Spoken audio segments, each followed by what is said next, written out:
Yo, what's up, beautiful people? This is Nate Air. It's Kev. And yo, we are GamesMusicLyfe. So yo, we're back with a review today for this Tyler, the Creator project that that dropped titled Flower Boy. So let's get into it, man. So I'll go ahead and admit this first. I'm not the biggest Tyler Creator fan. Yes. Me and this man, we talk all the time about, and he would, you would talk about Goblin and other things that he would do, and I'd be like, man, I hate the dude's voice.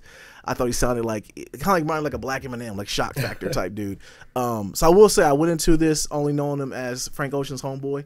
But I was, didn't really know much. I know you were passionate about it. Like, you were very excited about the project coming out. Yeah. But how many albums is this for him? I want to say that this is his fifth. I mean, we got Bastard, Goblin, Wolf, Cherry Bomb, and then now Flower Boy. So yeah, this is his fifth album. Okay, so I know you was excited about it. Yeah.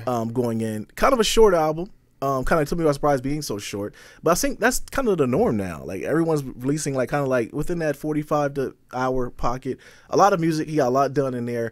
What I'll say about it, man, was like I was taken aback at how good it was. Production wise, like I couldn't find out who produced every track, but I did see that it was Tyler. It was a lot of him, yeah. And I saw that, and like, but the thing about it is like a lot of it didn't sound the same. What I found so interesting about the project was the transitions that most of the tracks had. It would go into like a upbeat kind of like just hip hop-ish, and then it would go into like a little like dreamy kind of a skit. Like every song was thought out, and it like I can appreciate that, in him. So once again, his voice sounded like I couldn't really. I got used to it. I got used to it, and because at one point I thought he was just acting a voice, and when you told me, like, no, that's his voice, I was like, okay, that makes sense. Coming in, it was a lot of just as far as the fact that he was admitting that he was gay and coming out on this project. People were saying before the album came out because it leaked, but we waited for the retail to come out so we listened to it. And I was talking to you about this when I heard it. I'm like, I think he's joking, but you think differently. Yeah, I think that he's telling the truth. I mean, me being kind of the resident to Tyler Creator fan, man, I've thought that he's been extremely talented ever since I've heard Goblin. First time I heard Yonkers, I was like, man, this kid's got something special. And then even going back listening to his back catalog, I mean, Bastard is a very good album, and you can see the range that he's really got, man, from songs like VCR to Inglorious. He can really touch a lot of different subjects or go a lot of different places. If you listen to him casually, you'll kind of know him as a troll. Like, he does put out a lot of just kind of funny music, right. But at the same time, he did have a lot of tracks out there where he was really kind of soul searching or speaking on real topics in his life. And sometimes it can be kind of hard to draw that line. First thing I realized about this album was, man, it was completely different than the rest of his albums. Like, there were no jokes on here. He was not playing about anything. He seemed like it was serious. Yeah, he was very serious, and he didn't waste any time telling any jokes on this album. There's no tracks on here that are just funny, man. You got no Trash Wang, you got no Rusty. None of that is on here. It's just strictly him really talking about what he's going through in his life right now. A lot of themes of just, I don't want to say depression, but just loneliness, trying to fill a void and things like that throughout the album. And it's 100% serious. He's not goofing off anywhere on there. I didn't think he was. I was thinking about, like, on the past projects, I forget which one I listened to, which I was completely off of him on. He was kind of like Eminem-ish. Like, he would say like shock value type stuff. On here, it was like real things, like you said, depression and being in dark places and as far as like saying I've been kissing white boys since whatever. And it was like, I don't think he's joking, but I couldn't believe that he would come out in that point. But also because he's made so many shocking things in the past and being joking, and I think he had a comedy show at one point. Yeah. I thought that it was just like a sticky thing. He was just playing on it, but I mean, I guess Yeah, now on this one, man, you can tell from his tone and a lot of even his past work. You can always tell when he's really actually trying to get something off his chest. And this entire album had that feel to it. Yeah. Even kind of stepping away from the lyrics. First thing I really want to talk about is just the sonic palette on this album was absolutely phenomenal. Absolutely, through the whole album. He's got from really soft R&B vibes to kind of old school hip hop vibes, man, to more kind of up tempo, heavy hip hop beats. A lot of bass in here and spots that you wouldn't really expect it to come through. Right. One of the things that really hit me is how well placed the pauses and the transitions are, the drops, the switches, everything in the production.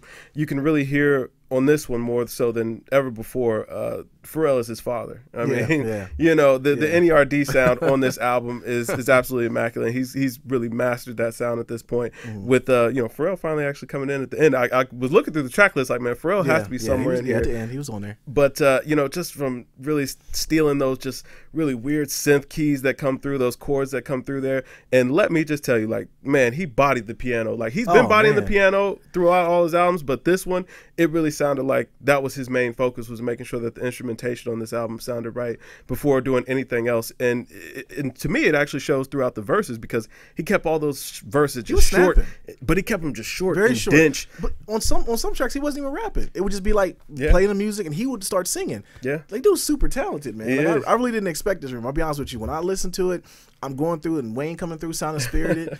Frank Ocean, the good Frank Ocean. Like, we all know this guy loved Blonde. I didn't care for Blonde as much as he did. I appreciated it, but I love funk.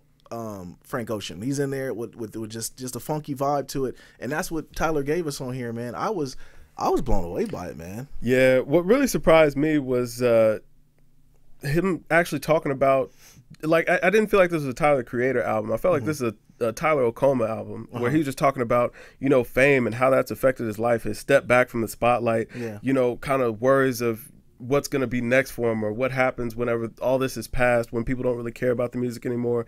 Talking on his relationships with his friends, and, you know, how that's kind of been up and down throughout the times, just because of maybe the way that he was feeling out here.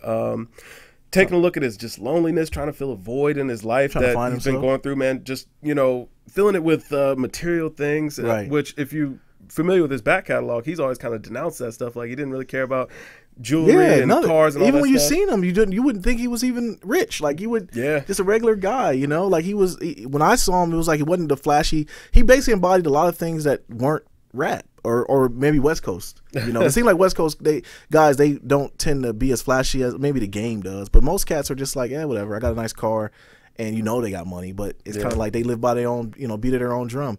That's what I got from it. But when I listened to it, like you said, it seemed like almost like a cry for help on some of these songs, man. Like, he wants to talk to people, and the album was his therapy, and he kind of let it out on that. But you said the keys, it was like a viral clip going around. He's playing the piano, and I'm like, man, this guy, man, this guy's talented, man. Very, very talented, man. I feel like, you know, I've always wondered, listening to his music, like, because it was so funny and just fun, had a lot of humor in there, a lot of dark humor, but, you know, still humorous. You could tell when he was just kidding around. I always wondered what it was going to be like when Tyler grew up, or like when he got a little bit older, a little bit more mature. What was his music going to sound like, or, you know, would he be able to deliver? And on this album, I feel like he showed that he really could. You know, like, he's an artist still around to stay. Like, he truly is an artist. He's not just a shock value guy. He's not just a flash in the pan. Like, he's a very, very talented both musician and you know, rapper. Man, like, it really caught me off guard. I wasn't expecting any of that. I mean, even from the styles that he was able to switch. I mean, like, 911 Mr. Lonely, that's an R&B song. You know what I'm saying? Like, and I mean, he's killing it. He's got like an early 90s, late 80s R&B vibe on this track, man. Coming from Tyler, the Creator, like, that's absolutely ridiculous. I will say, the R&B singers the singers that he did pick for this album, the guy on the first track, I actually thought that was Miguel. It sounded a lot like Miguel, but he held it down. He did a very good job picking his vocalist. I do wish I got a little bit more Frank on here, though. The appearances that he had on there were very spot on, but I wish I got a little bit more Frank. I was happy we got some Frank. You know, because you didn't even know. The thing about Our Future is, like, those guys, like, we don't see them as much. Frank gets real low. He popped out, had Blonde, and then it was just like he was gone again. You know, Tyler was talking about this project. The fact that it got leaked was the only reason why I had any pub. Then we got this project. He's probably going to go back into the ether again. So it's like we don't really see him a lot. So I was happy we got some Frank on here. And I was happy, like I said, to hear Frank just being, like, just on a funk vibe, just taking us back, like you said, that 90s R&B. I gave it a 90, man. Like, I thought this project was very good. This is one album I'm going to listen to again and again. I'm actually going to suggest it for the wife to listen to, because she plays on words better than I do. So we'll definitely have some things to talk about. But it has me going to do some research on him, and maybe go back and listen to some old stuff that I probably won't like, because this one is nothing like it, like you said. But at least give it a shot, man. Yeah. Now, with all that said, I still don't feel like this is Tyler's best work yet. I still don't feel like he's topped Wolf. I wasn't high on Cherry Bomb. I didn't really like Cherry Bomb, but I did feel like this was kind of a culmination of all of his works to this date, and he completely just took a U-turn with it. He is really showing that he's able to master his craft. The only dead spots on this album for me, and not that there were tracks that I didn't like, but I didn't really feel like they fed the vibe of the album, was a track like I Ain't Got Time and See You Again. I didn't really feel like they really fed on this album as well as some of the other tracks they play on there. I thought Garden Shed was amazing. Like, I mean, just the intro, just a minute of just instrumentation, all the emotion that comes through on the instruments before he even says a word on there, man. I thought that was absolutely amazing. I thought kicking the album off with Forward was an amazing idea. Boredom is a great song. 911 Mr. Lonely shouldn't work. Right. Pothole, I felt like that was awesome, man. Where This Flower Blooms, another great track. November was probably my favorite, though. November, again, one of my favorites, man. Dropping Seeds, man. He brought good Wayne out. Dropping Seeds, yeah. He brought good Wayne Short, out. too. Yeah. Yeah, just let Wayne rock. You know what I'm saying? Threw a little bit something on the end and, let it go. Yeah. So, I all in all, man, I rated it out as a 90 as well. Okay. But I thought it was a fantastic album. I didn't know where he was going to go after Cherry Bomb, but he didn't let me down. He didn't disappoint. Yeah, when did Cherry Bomb come out?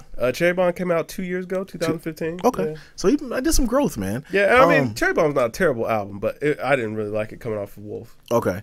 I might check that one out again, but like I'm interested to see going forward what he does. I'm interested to see him and Frank. Like, what do they do, going forward? If that is both of their vibes, like they're both, kind of so much, kind of quote unquote in the closet. Hopefully they can let it out in the music, man. Just kind of let some stuff out. We can hear it, not graphically, but just musically. Oh, wow. I don't want to hear another Frank Forrest Gump. But I liked it, man. I really did. I was surprised by it, bro. I know, like I said, you being the Tyler fan, you were anticipating it, but I was just like, yeah, I thought it was going to be another album, but I was pleasantly surprised. Yeah, no, I mean, I've always known Tyler was very talented, man. I felt like that talent shined through on this album. I feel like it's one that most people can appreciate. No doubt. So, man, let us know what you guys think, man. Were we too high, too low? What did you guys feel about the project, production, whatever? Just give your thoughts on it, man. I'm interested to see what everybody thinks on this one. I think people out there, give it a shot, man. It's definitely gonna be a pleasant surprise. I liked it, so yeah, definitely worth the listen, man. But man, I'm Nate here. This is Kev. We are Games Music Life, man. Drink more water, people. Peace.